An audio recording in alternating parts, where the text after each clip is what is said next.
இவங்க ஒரு வேளை கல்யாணம் பண்ணி போனா இவங்க வந்து முதல்லயே பேரண்ட்ஸ் கிட்ட இது போன்ற இவங்களுடைய லவ் ஸ்டோரி சொல்லியிருக்காங்க. அதற்கு வீட்டுல எதிர்ப்பு தெரிவிச்சிருக்காங்க.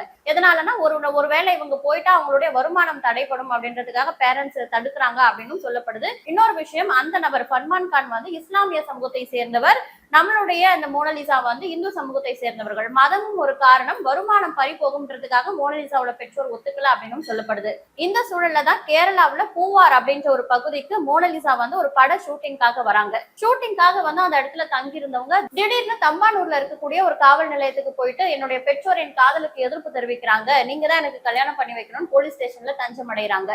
அப்போ போலீஸ்காரங்க இவங்க கிட்ட நடந்ததெல்லாம் விசாரிச்சுட்டு அவங்களுடைய பெற்றோர், அதாவது மோனலிசாவுடைய தந்தையை ஸ்டேஷனுக்கு வர வச்சு பல விஷயங்கள் கேட்டிருக்காங்க. 2 பேரும் மேஜர் தானே, நீங்க கல்யாணம் பண்ணி வச்சிருங்களேன், பொண்ணு விருப்பப்படுறா அப்படின்னு நிறைய விஷயம் சொல்லியிருக்காங்க. நாங்க தடுத்தாலும் நீங்க தடுத்தாலும் யாராலையும் இவங்களை தடுக்க முடியாது. ஏன்னா 2 பேருக்குமே வந்து மேஜர் வயசு இருக்கு, அதனால அவங்க கல்யாணம் பண்ணிக்கலாம், இதை நீங்க தடுக்கிறது வேஸ்ட் அப்படின்னு அந்த மோனலிசாவுடைய அப்பாவுக்கு காவல்துறையினர் நிறைய அட்வைஸ் பண்ணதை தொடர்ந்து கேரளாவுல திருவனந்தபுரம் ஒரு கோவில்ல இவங்களுடைய திருமணம் ரொம்ப சிம்பிளா நடந்திருக்கு.